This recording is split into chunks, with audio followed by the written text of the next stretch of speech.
I got a letter. A dead person can't write a letter. She's not dead, she's alive. She's back. I don't know how, but she's back. She's back somehow.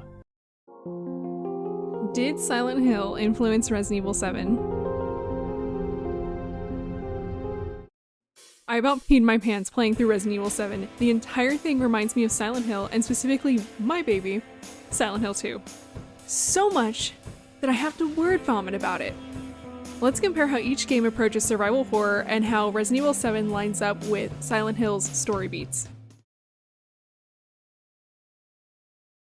Silent Hill focuses on an internal conflict, like guilt over the death or disappearance of a loved one, and pushes the protagonist to have a psychological breakdown so that they can analyze and process their guilt. For this breakdown, as mentioned before, we'll be focusing on James Sunderland in Silent Hill 2. It's too hard to ignore the fact that James claims to have lost his wife 3 years before the start of Silent Hill 2, just like Ethan says that he lost his wife 3 years prior to the start of Resident Evil 7. Both receive a letter. James gets a physical letter and Ethan gets an email from their wife saying where they can find them, and both go after their partner without hesitation or questioning the validity of the letter received, despite very real doubts posed to them. In terms of Silent Hill 2, the conflict centers around James needing to accept the repressed truth of the death of his wife and the part he played.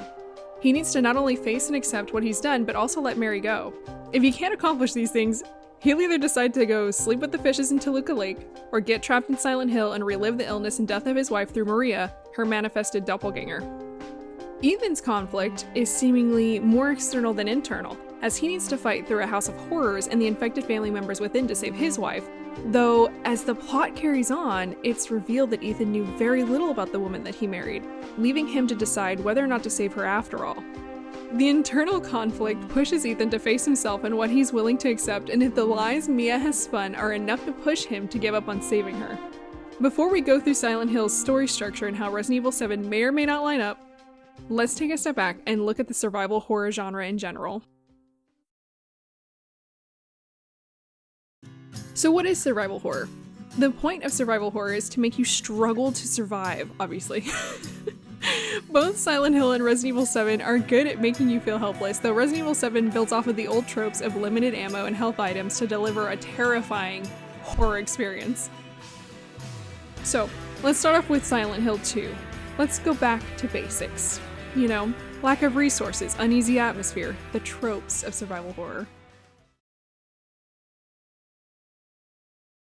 Silent Hill scarcely gives us enough ammo to handle regular enemies, let alone take down bosses, and it forces us to choose between when to use and when to conserve.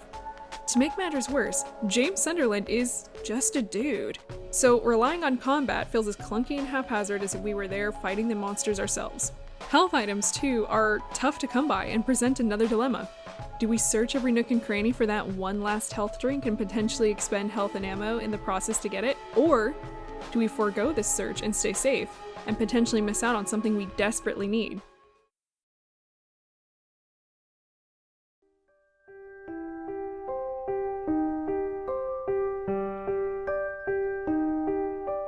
Oh, it's you. Yeah, I'm So we James. can't talk about a Silent Hill game without going over the music. Beautiful, beautiful scores in this game, as everybody knows.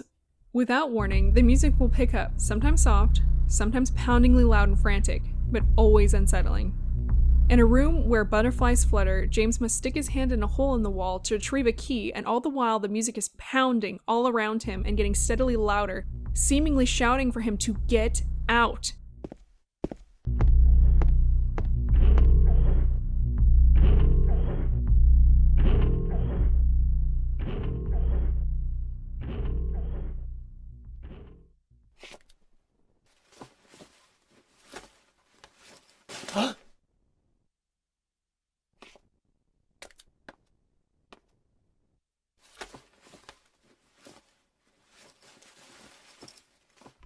It makes it all the more terrifying when something grabs James's arm in the hole before he's able to retrieve the key.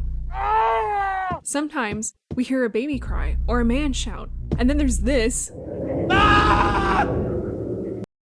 All of the music and the little sound effects play together so beautifully to just really amp up that horror atmosphere. So we see it a ton in horror games, usually with darkness, where it makes the player feel so claustrophobic and just obscures the vision. The fog in Silent Hill 2 definitely serves that purpose. It obscures buildings, roads, and monsters until you're right on top of them. Often the only warning you get is the static on your radio, and then a limb swings out of the mist, aimed straight for James's head. The fog also disorients, making finding your next destination frustratingly confusing as you wander across blocked off and destroyed streets, tracing the map as desperately as James as you try to make your way towards your destination. Silent Hill 2 also really ramps up that uneasy feeling as they force you to just do a bunch of weird stuff. Just a lot of unusual tasks that people within their right mind might not choose to do, James.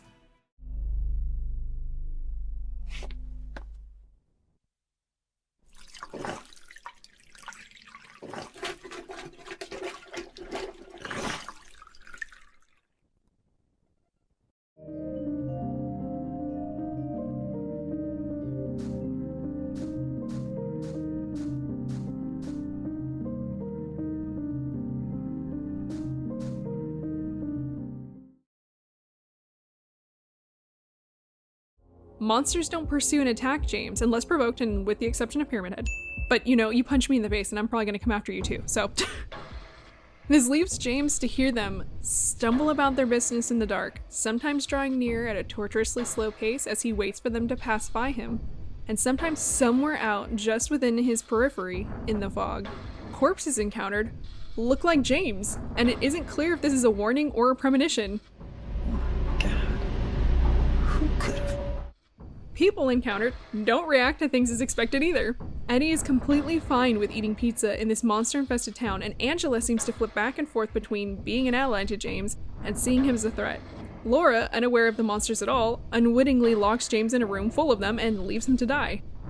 Where we see these very strong basics in Silent Hill 2, which obviously, I mean, the game is so much older than Resident Evil 7, and it really helped push the survival horror, psychological horror genre along. We see Resident Evil 7 come in and build on top of these basics to create such a strong, well, to build on top of such a strong foundation, rather. Resident Evil 7 does this super interesting thing. The huge difference between Resident Evil 7 and most survival horror games is Resident Evil 7 actually gives you plenty of ammo and health items, and it works. The reason why this works so well is the enemies are either impossible or nearly impossible to take down. It's not like, oh, they're damage sponges and if you hit them 6 to 7 times they get out or whatever. No, molded take 3 headshots to put down, and with their erratic movements this can quickly drain all of the ammo you have on you. You're also in like a lot of control that way. It's like, where's your skill level at? Are you skilled enough to take down the molded or not? It's just incredible. You know, and then for example, other enemies don't care at all if you shoot them. You know, Jack, for example, doesn't care about getting shot and doesn't even flinch unless you, again, pop off a headshot. This plenty of ammo but tougher enemies approach allows a player to feel confident up until the very point they need that ammo to survive, and then that confidence quickly plummets as you find yourself backed against a wall, Zombo moving steadily closer, and your mag draining as you just can't seem to get a headshot. Ethan can also block attacks, but you have to be watching the attack come head on, which is terrifying.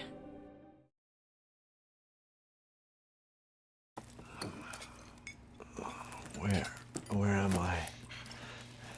What the hell? Rise and shine, sleepyhead. It's time for supper. Who are all you people? Where's Mia? Eat it. It's good. Dumb some bitch wasn't no good if it hit him. A rarely seen stratagem RE7 employs to keep us feeling uneasy is by mixing cutscene with gameplay so that we never get the reprieve of feeling safe within a cutscene. Jack comes bursting through a wall to get at us, and the famous leg chopping scene only pins us down long enough for Jack to cut off our leg before handing back control. And if you're not able to get that leg back on fast enough yourself, you die. There are real consequences that we must navigate versus watching it through a cutscene. The videotapes add context to what's happening in the house along with clues on how to survive, but we control a person on the tape and experience what they did. It makes the horror that much more real as it personalizes it. I mean, could you imagine the, you know, any of the Maria death scenes, or the prison scene, or Angela, where you talk to her with a knife, but you're in control? Oh man. It would, those scenes were creepy enough as it is, but if you were in that situation having to deal with that character, not sure what they're about to do, especially Angela with the knife, you're not sure if she's about to try and stab you or she wants you to take the knife from her, that's terrifying.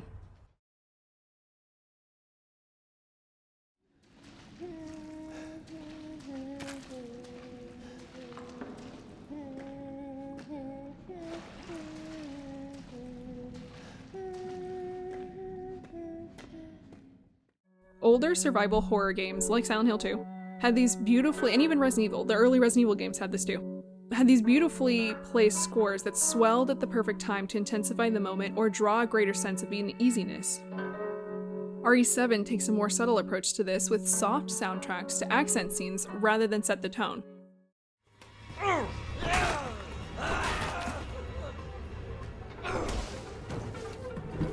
Fuck it!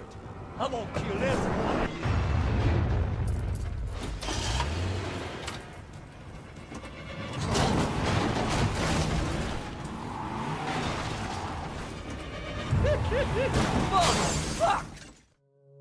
And we see that a lot in gaming today. I mean, if we look at Breath of the Wild, I know there's a lot of controversy over that, but there's tons of gaming today where it's like, we don't see those soundtracks carrying the scene so much as accenting it now, which I just think is beautiful. So darkness, similar to the fog and similar to the darkness in Silent Hill 2, we see this a lot in horror games. You know, the game is dark. It's meant to make you feel claustrophobic and uncertain and uneasy. Playing through Resident Evil 7, I actually found myself squinting in real life while I'm playing. Like, that would help my in-game vision. You know, like I could squint hard enough and see in the dark in the game. I won't spend a ton of time on this. I mean, it's like, you know, I don't think we need to spend a lot of time on this. Scary games are dark. There's not much to say about that, except for the fact that it makes it scarier. RE7 does this so well though, and I constantly was checking corners as I moved about, scared that something was waiting to jump out at me from the dark.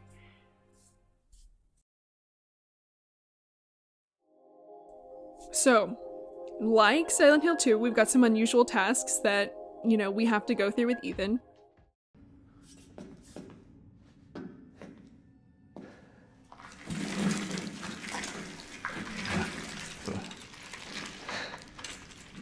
Sorry, buddy.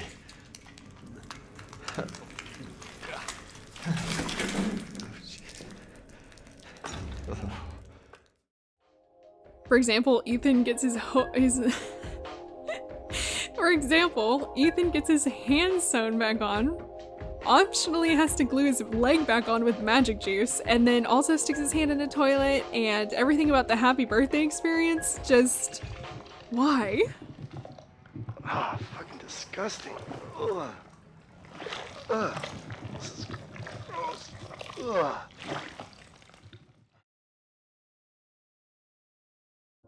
And just like these unusual tasks, of course there are characters that lack normal feedback that is also very off-putting.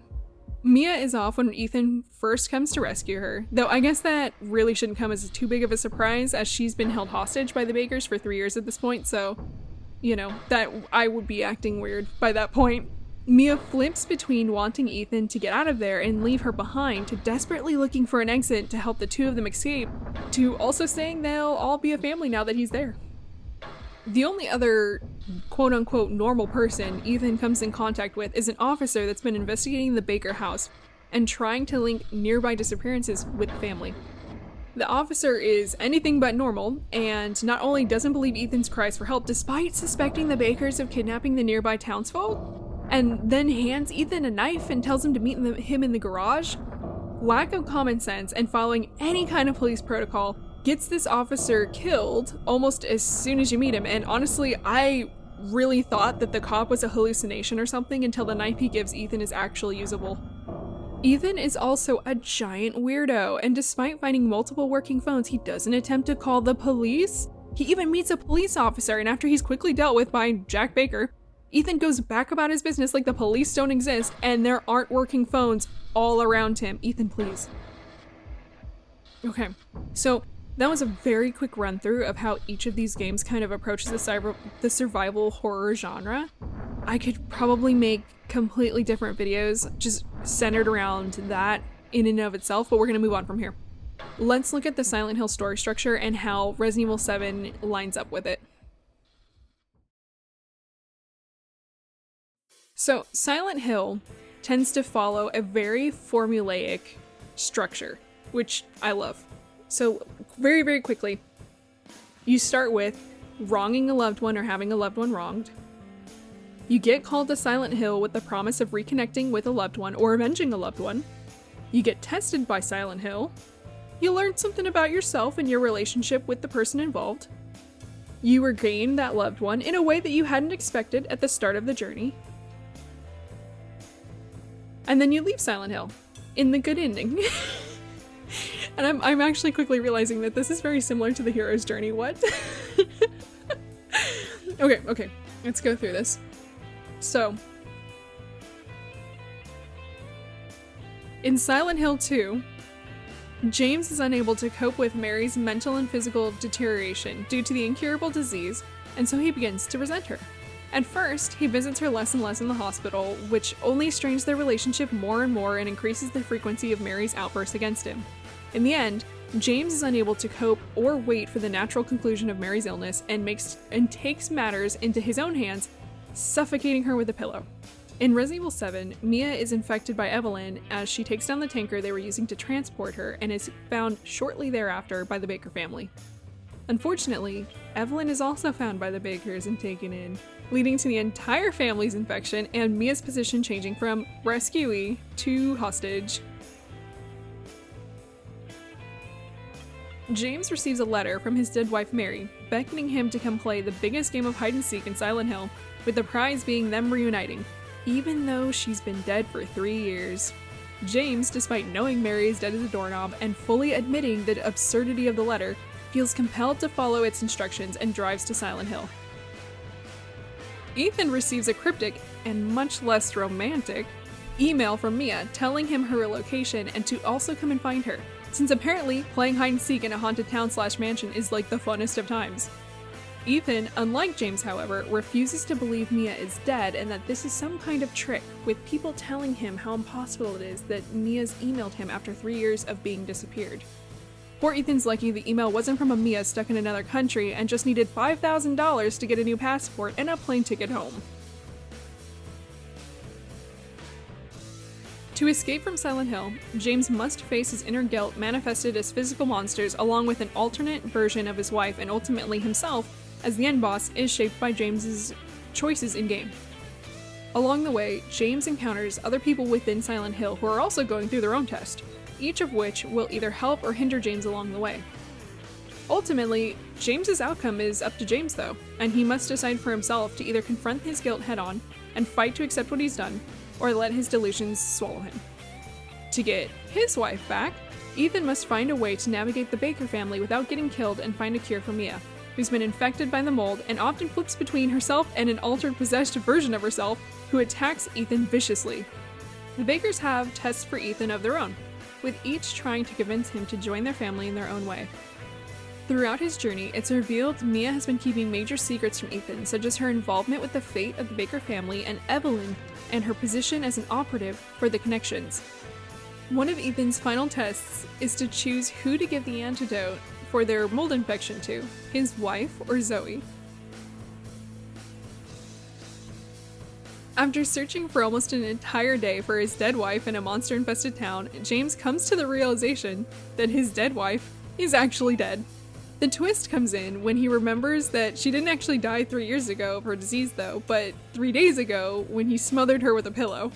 There's no recovering Mary in this story. The only thing James can recover is perhaps a sense of peace or understanding and gain a newfound drive to live his life as Mary had wanted him to after she passed. James. Please. Please do something for me.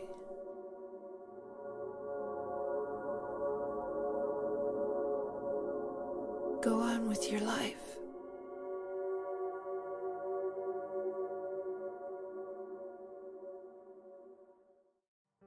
Albeit, she hadn't figured to pass at the hands of her husband, but, still live your life, James.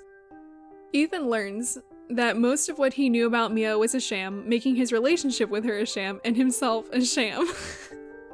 Oh, I'm sorry. Ethan, you're not a sham. He does learn that his relationship's a sham, though. He needs to process that the woman he came to rescue doesn't exist. He also recovers an infected Mia, meaning he can't just spirit her away as soon as he's able to recover her. He needs to address that first. Otherwise, she's just going to be infected forever. James isn't able to take Mary home, but he's able to recover the truth about her death and let her go. James takes home a sense of peace, and Mary will live on in his heart as he focuses on living his life, Mary's last wish for him. Ethan recovers Mia, though the woman he thought he'd come for doesn't exist. Mia was an operative with the connection, was a caretaker to Evelyn, the reason the Bakers became the monsters they are, and the reason why Mia's infected with the mold. She hid all of this from Ethan, putting his life in danger and also rendering the life they'd built for themselves up to that point meaningless. Ethan must process that the woman he came to rescue simply doesn't exist, and what that means for them going forward.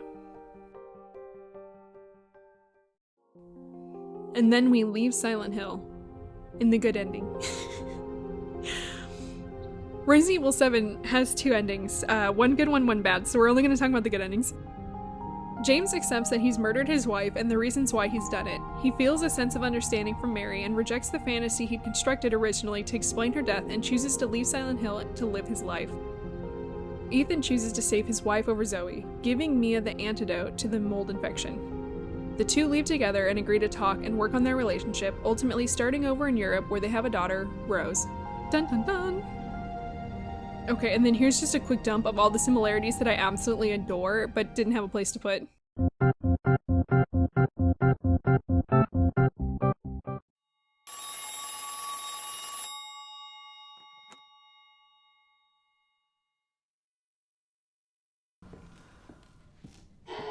Happy birthday to you. You have a happy birthday.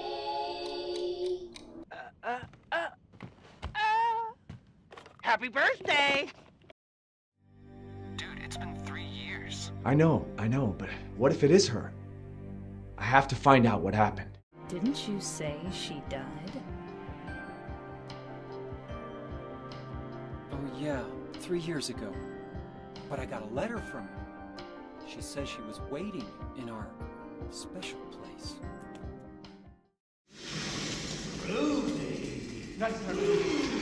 Let's party!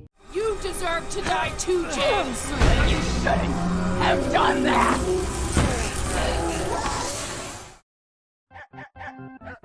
Okay, and that's everything that I've constricted myself to. I could probably blather on for so much longer about all of the ways that Resident Evil 7 just felt like a Silent Hill game and why, which is what I tried to really condense and concentrate in this video.